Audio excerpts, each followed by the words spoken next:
Just ask any Artifex Plumbarius, a licensed plumber, and they'll tell you that what you find clogged down here says a lot about what's been going on up there. And I should know, because I'm a large drain pipe living underneath the bathhouse of Rome's illustrious Second Legion. Up there are more than 5,000 dirty, sweaty Roman soldiers, eager to give me a taste of what they've gotten themselves into. Hmm. Some have been marching, mending walls, and maintaining their weapons, while others have been off duty in the local bars, brothels, and other businesses, catering to all their wants and needs. It's enough to get me all choked up. I know it may seem strange to hear a drain pipe talking about its experiences, but why not let the ancient world speak for itself? This is my story of the life I've led underneath a Roman legion.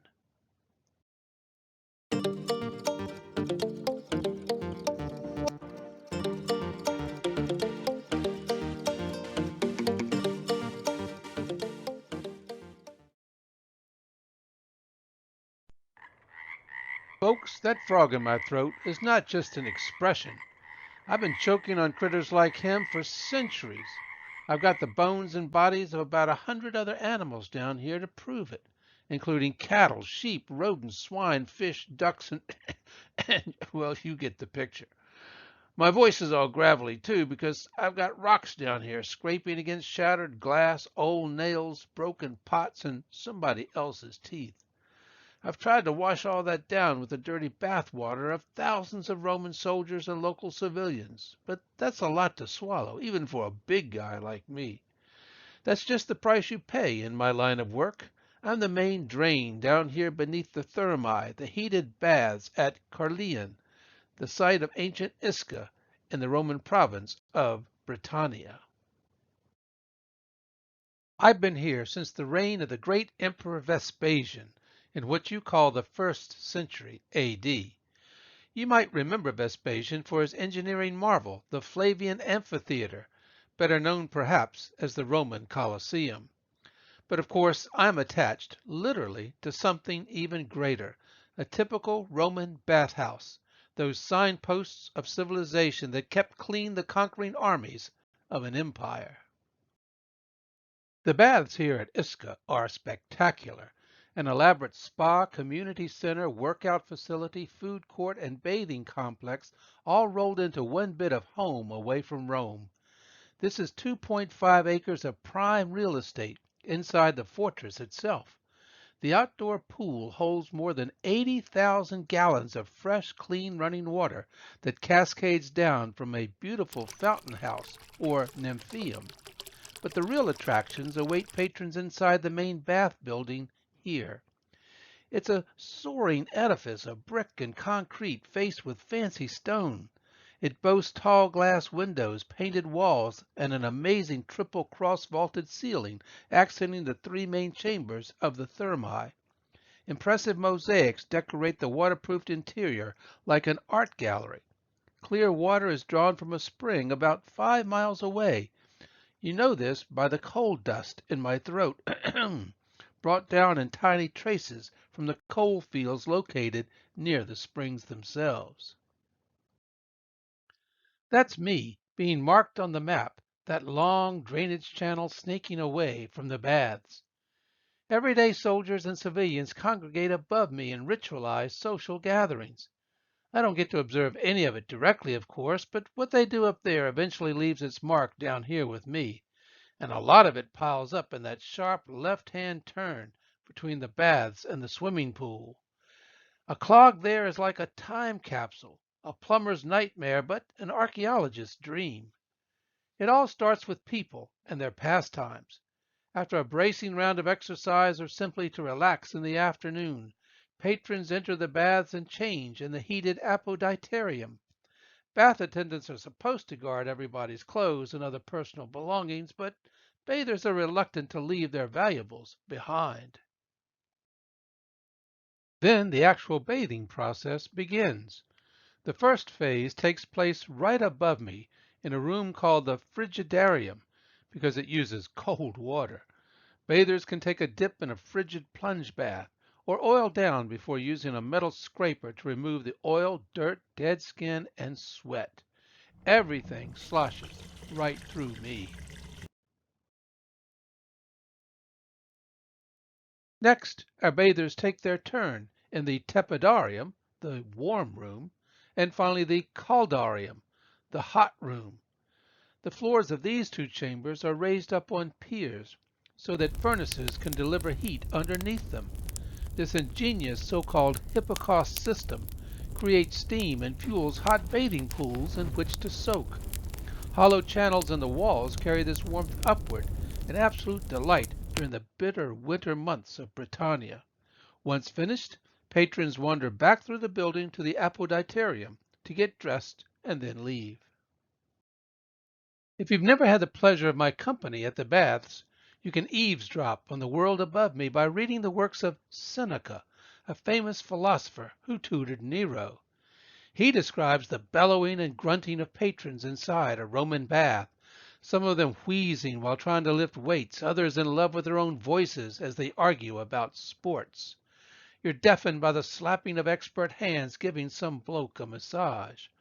Oblivious buffoons sing in the tubs or thrash around in the plunge baths, splashing water all over everyone.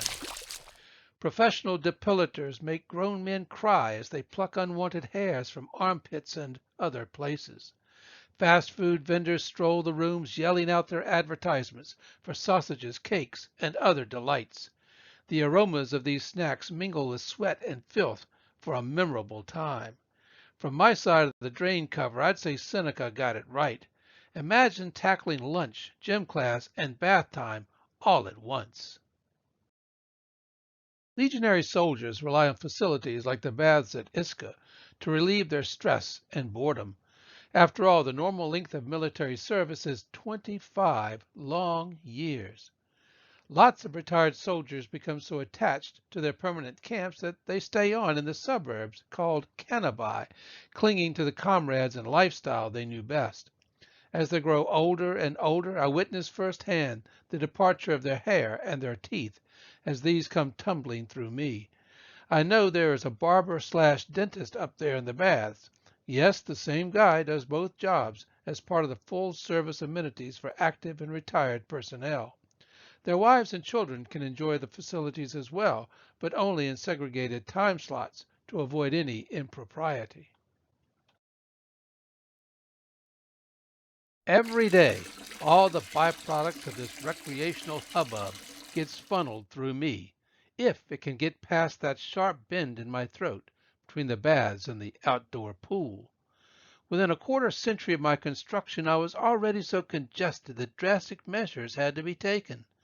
During the reign of Trajan, the lads in my legion remodeled the Thermae, raising all its floors by a couple of feet and uncovering me to investigate the problem. Engineers laid down over the debris inside me a new base of stones, in essence building a larger drain on top of the older clogged one.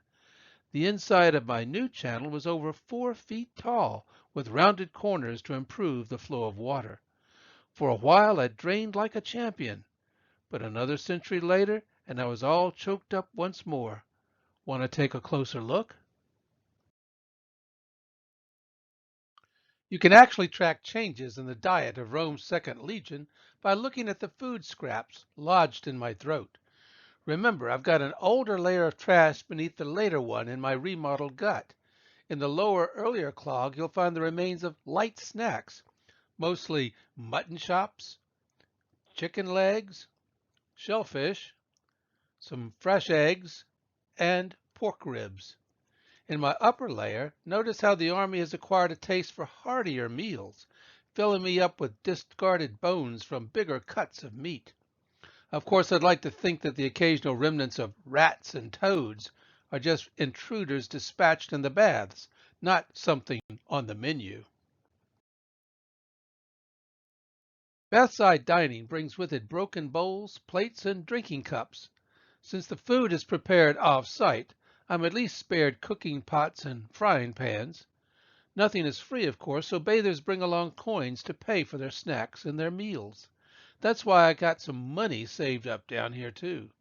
I thank the fumble fingers up there for my increasing wealth. Some of the coins here are probably fakes, but what do I care? A lot of gambling goes on above me, and I'm sure the dubious coins are always wagered first.